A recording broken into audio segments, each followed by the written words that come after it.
That's pretty much the classic Coast strategy is have Zion just get very strong and split push until late game. It's a similar thing here. You know, Mundo pretty much always. Dyrus just went over this matchup.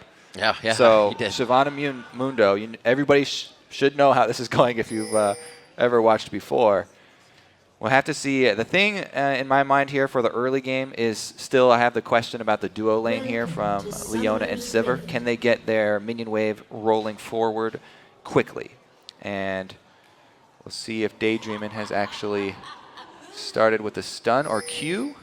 And he went Q. So just as I said, I think he's going for the early harass on Lemon. As soon as they show up in lane, he'll try and chunk him down, just spamming out the Qs. And even without going Doran's Ring, it's still the same idea. It's a good choice. We've seen Lemon Nation and Sneaky play a lot more aggressive than previous splits. Usually Sneaky was on the utility, the Ashe, the something that brought something else for the team. But now on kills, or a killing champion, one that can really put out that early game damage, it's different. It is different. I like the point, though, because Sivir helps not only in team fights, but as Double Lift said before, the reason CLG was using it earlier today, she helps you get around the map to the objectives faster. Yeah. So when you can make those map movements and cause the enemy team to have to react to your first plays, then you get the first step, and that's how Cloud9 like to play the game. They always like to be in the driver's seat. Just finding utility in different champions with a bit more strength. Lemon Nation's going to go ahead and waltz this one in. Just say hi to Wiz Fusion real quick. Real bold. We'll see High returning back to lane. He'll walk over a ward that was previously placed by Coast as all the early wards just getting laid out right now from the trinkets. And both junglers starting with the opposite buffs from the duo lane so that they can allow their AD and support to try and fight over those first waves and fight over the experience to get the early level 2. Brush control. Lemon Nation looks to grab it, but the ward goes down quite quick from Daydreamin', and you're right, Kobe. It may not be the W, but they are getting the quick push on the lane here. Yeah, they definitely jumped for it. Really, the tell is the second wave when the first melee goes down. Very early aggression coming in from High. Shifter down to half HP, already coming in on the second wave. High looking to make this one aggressive, and he still has Ignite up. Yeah, High going with that flask as well means that as soon as he takes any harass, he immediately starts drinking because he has so much regeneration, but very little max combat stats. He doesn't have max health. So if a gank does come in, he's still very susceptible to being 100%ed. Yeah. You know, a little bit of regen during the gank isn't going to help as much as the max health. So Lemon Nation doing what we thought they would, just getting this wave pushed up a little bit and patiently waiting for it to come back. 12-9 in that lane as nobody's really taken too much aggression. Daydreamin's been holding on to pretty much all of his mana so far, not harassing.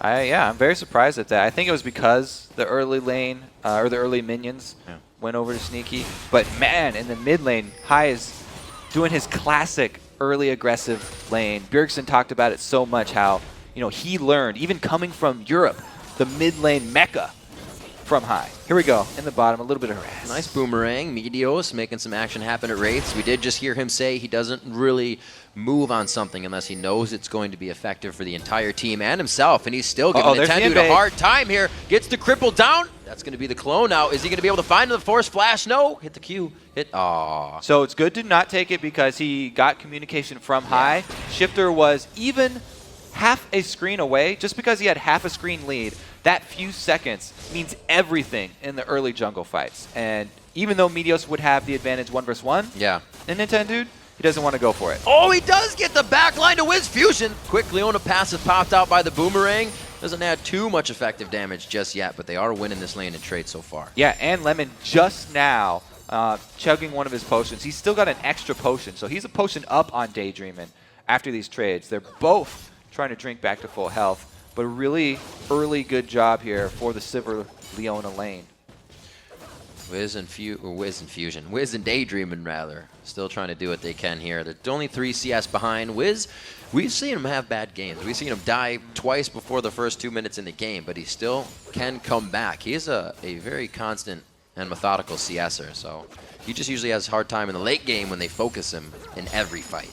Yeah, I mean, they're having a little bit of struggle so far. I mean, there's these 4 minions right here will boost up Sneaky above him, but it's nothing insurmountable yet. Here comes Meteos for a very deep dive. Yeah, the Ignite goes on. They've been calculating this one for a while. Meteos is going to stay in, and not enough damage to take down Zion Spartan as he walks around. They the lost turret. all their health, and Nintendo's coming in for the counter gank here. Shyvana should see him from the ward. Takes her time backing off because they dealt so much damage to Zion. There's no follow-up from the laner. Going on at Daydreaming. Very nice attack. Sneaky not really able to go out with anything, just using the boomerang blade there. It's on cooldown, so it's a little deterrent from getting damage on the turret. Cloud9, Sneaky's got to be careful now. He's definitely losing the damage trades. Daydream has got his stun, but Sneaky has spell shield, so he's holding on to that one, and the stun would have to be right next to him, have to be instant to catch him off guard. Yeah. Otherwise, he'll probably just be using that on Leona to peel for Lucian. It's a scary thing. They hit the stun, it's good to go. You get the shield, and you'll see Lemon Nation on Wiz Fusion in a few seconds. That'll probably be first blood of the game. It's a 200 gold lead just from what's happened. A little bit of that countering by Meteos in the jungle, but nobody has a real definitive lead just yet. And you can see that Meteos doesn't want to give up on that counter style. Even though he wasn't able to make anything happen from the early invade, he's purchased a bunch of wards here. Pink and green wards, in addition to the trinket ward. So he's working on the vision to continue to control the map here against Nintendo, try and catch him out in a poor gank and turn it around. Lee Sin's amazing at counter ganking Wukong because he can reveal him with either of his two damage dealing spells. Meteos always happy to buy wards up. Like we said, he's got some 40 assists on his Lee Sin play right now, so he's ready to just get assist gold. He's not looking for that kill money to be super strong. He's ready to help the team. And the second thing that he's done, he's helped the team by placing that pink ward bottom. Even though he doesn't go for this gank, it makes Coast play defensively in the lane because they have no vision. They're blind right here. They have to constantly have this thought in the back of their mind that a Lee Sin could be attacking them at any moment. So he's just putting that fear into them until they see him on somewhere else on the map, which that ward in the top river may have done. Then they have to play defensively. It's a good rule of thumb. You should always consider that someone is in any brush that's not warded next to you. He's going to be going for the red here. Balls is going to come down to help, give a little bit of safety. And here, Kobe, you can even see, like you were talking about before, the countering in the jungle isn't just the jungler. Mid and top are moving to help. Yeah, I have pretty much talked about that all day yesterday, but it's still true. It's still a really big point. I'm glad that a lot of these teams are backing up their junglers because they definitely need it. Feels good, doesn't it? It does. Feel good for junglers around the world. 8 minutes on the clock. One for the home team. Let's see what Shifter can do. They're roaming a little bit. He did also come down there with Nintendo because they almost had a quick engage. The blue buff transfer over to High. He's already been having quite a nice, I'd say, not dangerous in the mid lane, safe mid lane. As we said, he was going to be keeping himself distance from Shifter. Yeah. I mean, it's not like they didn't try and harass each other. They were both trading pretty evenly. Because High was able to go with the flask, he was regenerating up very effectively. But the first roam really is the double gank. The jungler and mid going down bottom. It's been called out by Cloud9. That's great. So just the fact that Cloud9 was tipped off is enough to stall Coast in their movement. And now you have to make the best of this bad position. Hey, we've got 4 people down bottom. What do we do? Do we go for Dragon? Do we get a turret? We have to make something out of that time or it's all just wasted money. See, Ball's playing this a little bit differently. Dyrus, when he was playing Mundo just now, was able to take down a Shiv 82-56 in this top lane here. Meteos making a second appearance, but not yet. Okay, now he did. Okay, I have to say that it's very dangerous to go for this again here. They have the Ignite, though. He burned him. I don't think they care that it's quite dangerous. There it is, the kick coming from Meteos, the first blood. Again, methodically done. So the thing, though, that I was trying to point out is that Coast, with that roam down bottom, they sent all their resources down there. It made Cloud9 confident that they can make a play anywhere else on the map. And even though Meteos sat in that bush for a while, they knew there was no possibility of anyone coming to Mundo's rescue. So they had the confidence to make the turret dive, and Coast didn't get anything with 4 people down bottom. They should have been able to take an objective, either Dragon or the turret, because they even saw the duo lane recalling, but they decided to back off, and it seems like a wasted opportunity. Everything that they had on the screen in front of them told it was going to be in their favor. Level 8 balls to a level 7 Scion Spartan. They're just playing what the book's telling them right now. Good damage onto Shifter in the mid lane. High trying to keep that aggression down. He's gone for 2 Doran's rings. The Shifter's Chalice in the mid lane. Yeah, I want to call back to the video, too. Where Meteos was talking about not wasting time as a jungler, It's always going to count. Just walking around, if you're walking one way and then you cancel whatever you're doing, and you have to walk all the way back, that right there, just wasted time, is a mistake. So a rotation like that takes a lot of your team's time, not necessarily flashy. It doesn't get called out on the screen or anything, but you are losing out. As we saw, Hai was able to shove the mid lane in, and they lost minions to the turret, and there was effective gank top. So those little things all add up. that was some nice ward killing right there. Stylish ward kill. Quick just process of thought, right? We would have been like, oh, I'll get that ward later, but he knows he can get in, get out. That's what Meteos is thinking all the time about the next step and what he can do to give his team the advantage. We're looking at 11 minutes on the clock and a 2,000 gold lead. Yeah, you kind of feel like a gymnast on Lee Sin. I think Jat was the one who was talking about the jungle gym. Whenever you get wards everywhere, and you can just feel so free because you're such a mobile champion with a safeguard.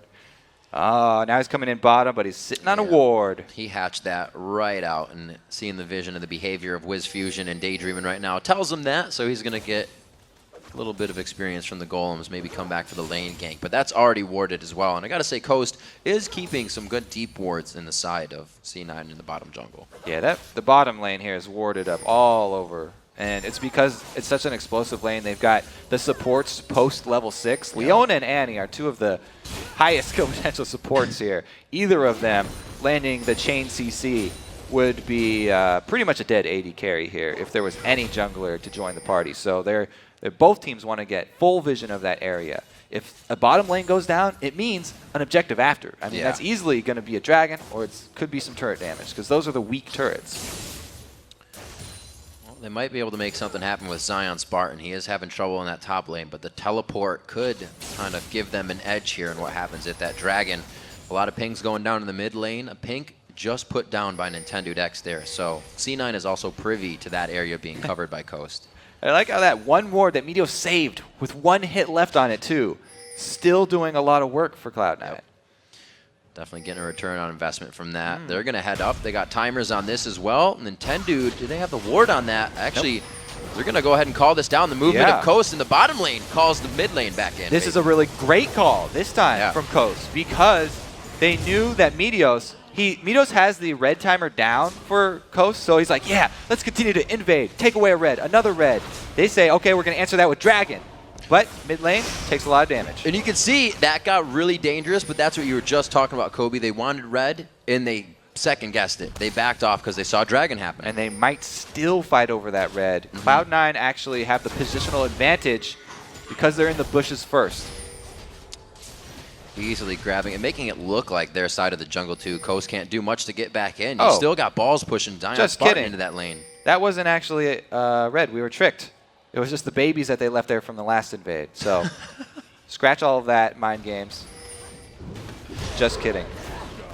They're still trying to get an advantage here in the top lane. Lemon Nation taking a drop in the bottom. It's going to be onto Daydream, and they had no idea this was coming. The aggression in the top lane really giving everybody a look to the mini-map, and they tunneled a bit there. Yeah, they burned Zion Spartan's flash up there, and he's going to have a really tough time sticking around. Some jungle support has been called in so that he can farm freely.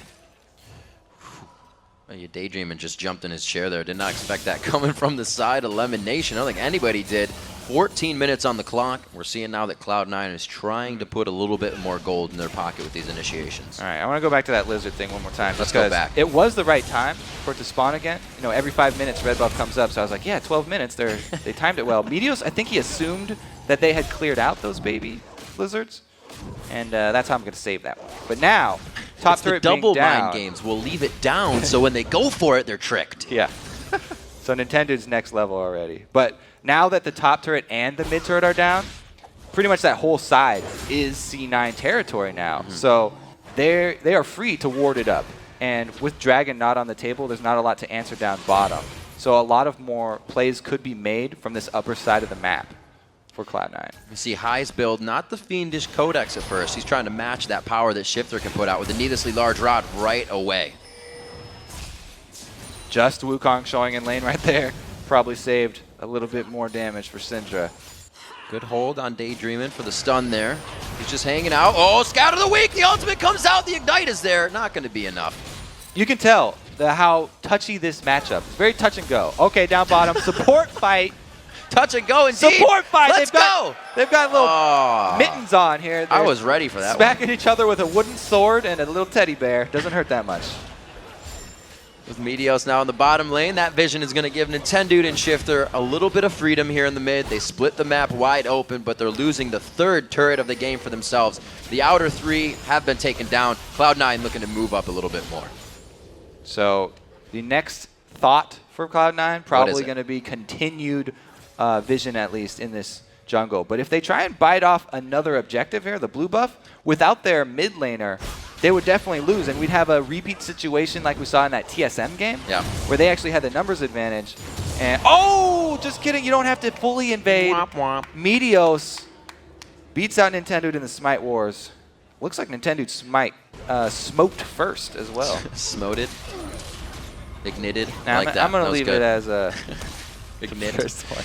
16 minutes on the clock. We have a 2.4 thousand gold lead coming in for Cloud9. They look to be 2 turrets ahead right now. Sneaky's he's saying I'm a little too far up, even though we have an entire security system around me right now of wards.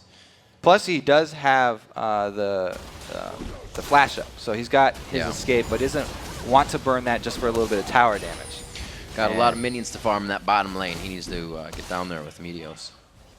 I like how Coast are getting vision back in their own jungle, though. They know they've lost all the turrets up in this top side, so they're putting some down. What a move by High. Pretty sure he got the Wraith right there, too. You saw the animation go over. He was just waiting patiently in the wing there. Not really to kill Shifter. He's just trying to give him a hard time, and he's been doing that in lane. They're actually quite close and even in this lane, 128 to 131. So kudos to the play of both of these guys. Yeah, really the difference is coming from the build path. Shifter, feeling the heat early, has gone with Magic Resist with that early Athenes, whereas High is just going straight up damage. He wants to rush the DFG, as usual from Syndra, or from LeBlanc. And he wants to be able to blow people up. Now, I love that build specifically against Wukong, as I said, because ranged harass really, really hurts out Wukong. If you can silence him and lock him down before he's able to get off the initiation, then that is a giant win for your team in the upcoming team fight. See if they can keep protection onto, I don't even know if they need to try and keep protection on Sneaky. He can really get himself out of anything. On the Hunt's going to be on, Spell Shield. These guys are fit for these fights that Coast is going to bring to the table. Yeah, the bottom lane is feeling very confident, so they're leaving them to their own devices, and they're going to the side of the map that we said they had a lot of control over. They're trying to make a play in this map that they've opened up top. Simon right by Zion Spartan. That was a nice duck by him, but I don't think he's going to live throughout this one. Meteos is going to come in and get that execute on the Sonic Wave. So there's the play. They're able to capitalize pretty much how they laid it out, but the answer from Shifter is canceled. Never mind. They reinitiate the call. A little bit of debate going on. Lemonation playing defensively, and they back off. So Cloud9 really giving and taking at the appropriate times. So I feel like when Coast does this, they're a little bit lax in their engage. They do take it. They took a lot of damage there. One more member from Cloud9, and that's a full engage. They didn't waste their time this visit bottom, though. They were actually able to get the objective this time around and secure some gold for the team. So that's a little bit of an improvement. The only thing is they took so much harass doing it that they're going to give up the Dragon, even though they've got Wukong. And the AoE ultimate is ready. They don't have the numbers around it. And it's a huge win here. Again, Cloud9 really running out in front with this one. And although that kind of show that, you know, Coast is kind of jumping before they think about where they're jumping, because wouldn't that have been better for Dragon and then that turret in the bottom lane possibly? So I like your little analogy there, because it seems like they're thinking on the fly with their plans, whereas before Cloud9 move, they make the call, and they get everyone's buy-in for the call. Seems like Coast are making the call as they're moving. So it's interesting. You can sort of see the plays as they happen for Coast, whereas Cloud9 seem a little bit more premeditated.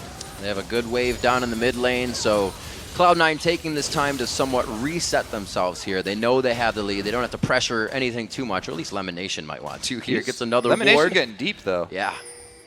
Because they did such a good job with the vision, Nintendo doesn't know if there's one person there or 5 persons People persons. There's a ton of them. It's going to be a party. It did take enough time. I like the fact that Lemon gets into an area like that and just patiently waits, and then you see the team just start to formulate around him. That almost became another good engagement for them just because their vision is on the up and up, and Coast can't do much to sweep this out. Their sweepers are constantly down, and they haven't hit all the wards yet.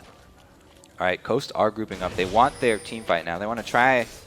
Ooh, Wukong took a lot of harass there. Yeah, no armor there yet. You can actually burst him down pretty easily when he does come in for his ulti. If they all focus him, you know, plus he's only level 10, so it's just the level 1 ulti right now.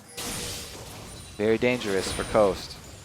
And we come into this game saying Meteos has a really great Lee Sin play, and he's already 2-0-0 on this game. He's not looking to get the assist this time. He's looking to say, get on my back, I got a big enough backpack, and let's go. 21 minutes into this, Cloud9 complete control over Coast's blue. And really, Coast is losing having a jungle right now. Yeah, not only the top side of the map, but now bottom side is secured because they've put even more wards down and taking out that turret, really helping them suffocate this Coast team. They've already got them second-guessing themselves. Now it's just a matter of trying to pick off a member of Coast. Whereas Coast, they really want to make their move. Once they have Wukong and Annie hit level 11, that right there is the combo they want. Like, Coast are built all around that. The double AoE wombo. Yep. They're hoping it can hit. Just like Ball said in the beginning, Daydreaming in the backside, a beautiful solar flare stops Tibbers from really getting anywhere it needs to. When they get back on this, that turret should go down eventually. They really needed both to get anything here. Yep. And since one is already blown, the next team fight's going to be hard for them to hold. I mean, Mundo can teleport in, but you're still going to be fighting without Tibbers, so it's going to be all on Nintendo. He's got a really tough job here. Oh my gosh. There he goes. He hits High. High is in the backside. The clone stays in, but High gets a chain out, even still getting damaged. Zion Spartan teleports in. They're regrouping, and they beautifully just all slide against that side of the wall, get back into position to re-engage. Yeah, still to level 10, still very squishy. Not much of a chance there for the Monkey King, and Nintendo falls. Valiant effort, but it's going to be Cloud9 with a pretty easy siege of this turret now. 4,000 is the gold lead. Oh, nice scatter the weak, stopping the Dragon's Descent damage to come in. Shifter, though, gets cut down very fast. Meteos gets to the back line, his third kill of the game, his fourth kill of the game, and the second tier turret in bot lane for Cloud9. And to add insult to injury, Lemon gets out with double-digit HP. They get 0 kills off of it, and Coast have probably been heartbroken right now. It's really, really tough to come back from a 5-0, right? See, we watch it one more time. Even though they knock balls out, Lemon, again with the engage, able to land it, and Meteos goes all the way in to finish off the kill. Talking about kicking him in the back of the head. Gosh. That one's going to take out the doctor. And that passive auto attack. So close to killing him. And credit to Lemon Nation. His Thresh game yesterday was amazing. He was hitting hooks left and right. It might have been 13, 14 consecutive hooks in a row to keep the game going. And again, on Leona. They're the only 2 champions he's played this split, and there's a reason why. Yeah, very successful on both of them. Yep. Leona a little bit less so, but he's done a great job this time around. He's looking to fix that. Exactly. And he's also being a team player this time around. You can see he's got the aura for his team going with the early. Yeah. I guess he just...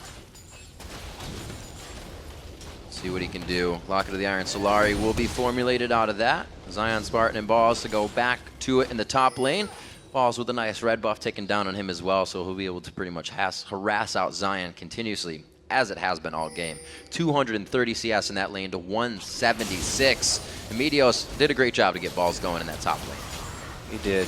Balls is really having an easy time now because Siobhan at this point with the Blade of the Ruined King is able to do exactly what she wants with Mundo, shove him under the turret, but a 4 versus 4 fight mid is still hard to pull off because, as we said before, you need to combo those AoE ultis, and Cloud9 are so good at spreading out. I don't see Coast getting more than 2 people with either of those CCs.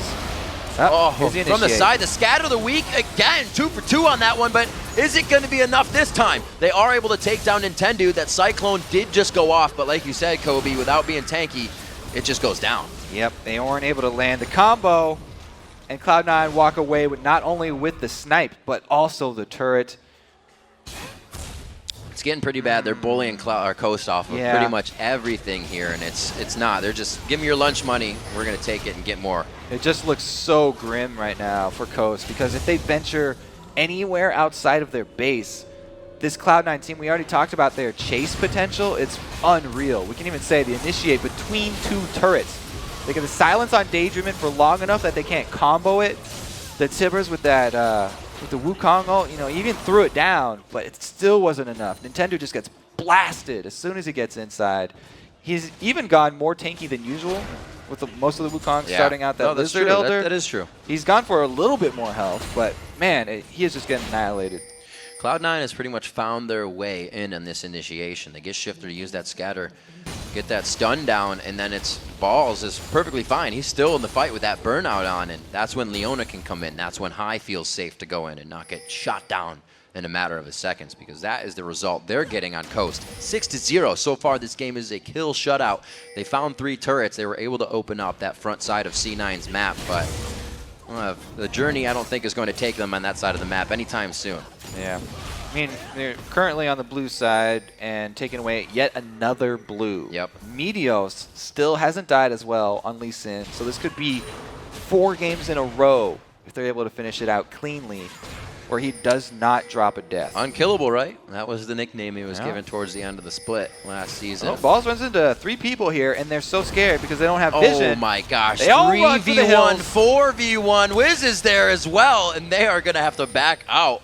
Ball's just doing what he can, flexing the muscles, and it looks like Coast is running scared. I'd be running scared too. Like I said, their small amount of vision that they do have is going to delay Cloud9 a little bit on the Baron, but they still have a pretty easy team fight. All they have to do is lure Coast away from a turret, and they can easily chase someone down.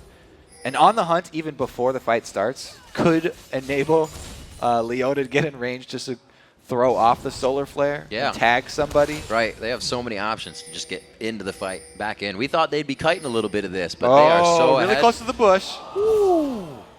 That was close. Felt that one. Pretty much. Winced a little for Yeah, him. pretty much the rest of the game is going to be like that for Coast. They're all feeling very tense.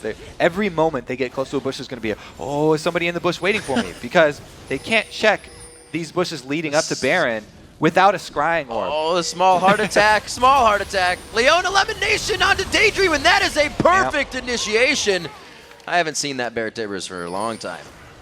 No, and she's probably sad about that too. Yeah. Missing her plushie. High and Lemon doing a pretty good job. 2-man squad here. Lemon goes in alone though. It's the gap closers. Again, the weak, but they can't do it this time to Balls, and he's right into the fight. A beautiful 4-person Randuins. They're all forced to scatter here, and everybody's health bar is getting shut down on the side of Coast. Cloud9 focusing now into Zion Spartan. They're going to have 3 onto that beast. It's going to take a while here. Just get your popcorn. Start eating a little bit. He might even get away. It's going to be the extended version. Oh, High with the flash follow! Oh! Short-chained. Very good fight trying to come in there. 2 did go down for Coast. All right, that means a Baron still, though. I mean, they did come out ahead. It would be pretty dangerous for Coast to go contest, but Wiz Fusion might be able to do it here. Ooh. There's a Sheen. There's a Sheen. Down. Is he in range for the Q? I don't think so. Whoa, Daydreamin' throws down Tibbers in the breast. There comes the Baron. Where's Nintendude? He is all the way in the base. There will be no smite here. A great kill coming in from Zion, though. Kobe, this could be bad. Double kill. That's going to be sneaky on the bottom side that we didn't see coming in. They may be able to turn here. Cloud High is so close. He gets the chain, the triple for Sneaky. A very scattered fight they were able to pull back together. Just barely able to cash in and get that Mundo kill, but they had to abandon the Baron at around 2,000 HP. As a jungler, Meteos really wanted to finish that one off, but Mundo teleporting in is the big part of this fight. You can see him come right in, daydreaming, talking with the rest of the team, stuns him up so that everybody's left in the pit with Zion, and Mundo's just running a rampage, trying to choose which person to go after. Sneaky makes quick work of the Lucian by himself, and then comes to save his 2 teammates, adding the damage to be able to burn through this tanky Mundo. Now they did stop the Baron. Yes, they did. We didn't get a picture-in-picture of them going to do it again, but right now it's like they already have Baron compared to where Coast is at, so this is going to be already a tough matchup. We see that Sneaky's actually going for the not the Static Shiv build, rather, on Sivir, but the Phantom Dancer. A lot of ADs have been switching to that. The Phantom Dancer definitely going to help them out. Add even more mobility to him so that he can get from one side to the other of the fight. And I think the focus here for the items is going to be on vision for Cloud9. They definitely want to upgrade their sweepers, as many of them as possible, so they can get the Oracle sweep, which basically gives you double the value of your sweeper because you can cover at least twice the area, being able to walk around once you have that Oracle's Elixir vision for a few seconds. So great game by Balls in the top lane. He was really just given a kickstart by Meteos, and he took that to himself in the 1v1 in that top, 279 to 214. Everything and every advantage they have allows them to do things like this so calmly and cool-headed that they don't even have to try to engage, waste anything to get out of that.